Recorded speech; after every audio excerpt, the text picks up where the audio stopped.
Hello viewers, welcome to George wood carvings. நம்மளோட ஆஃபீஸ்க்காக ஒரு French door செஞ்சிட்ருக்கோம். இந்த ஃப்ரெஞ்ச் டோர்னால் என்ன அப்படின்னா, ஃப்ரெஞ்ச் டோர் அப்படின்றது யூஸ்வலாக ஒரு பேராக இருக்கும், அதாவது டபுள் டோராக இருக்கும். ஸோ இதனோட கன்ஸ்ட்ரக்ஷன் ரொம்ப லைட்டாக இருக்கும், அதிகமான கிளாஸ் பேனல்ஸை கொண்டு இருக்கும். ஸோ மோஸ்ட்டாக அதனோட என்டையர் லென்த்துக்கு கிளாஸ் பேனல்ஸ் இருக்கும்.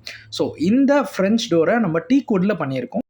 எதுக்காக இதை ஃப்ரெஞ்ச் டோர்னு சொல்கிறாங்க அப்படின்னா, இது ஃப்ரான்ஸ்லேருந்து ஆரிஜினேட் ஆகுது. 16 அண்ட் 17 சென்ச்சுரியில் இந்த மாதிரி டோர்ஸை உருவாக்குறாங்க. யூஷுவலாக இந்த ஃப்ரெஞ்ச் டோர்ஸ் ரொம்ப கிளாசிக்கான ஒரு அப்பியரன்ஸை கொடுத்துருக்கும். இந்த ஃப்ரெஞ்ச் டோரில் நம்ம யூஸ் பண்ணது Belgium glasses single sided. So single சைடட்னால் உள்ளேருந்து பார்த்தீங்கன்னா வெளியே தெரியும், வெளியேருந்து பார்த்தீங்கன்னா உள்ளே என்ன இருக்குன்னு தெரியாது. உங்களோட வீட்டுக்கும் ஆஃபீஸ்க்கும் இந்த மாதிரி அழகான ஃப்ரெஞ்ச் டோர்ஸ் வேணும் அப்படின்னா, ஃப்ரெஞ்ச் விண்டோஸ் வேணும்னா நீங்கள் எங்களை ரீச் அவுட் பண்ணலாம். இதே மாதிரி அழகான டோர்ஸ் அண்ட் கார்விங்ஸ்க்கு stay tuned to George wood carvings. Follow and subscribers. Thank you. Have a good day.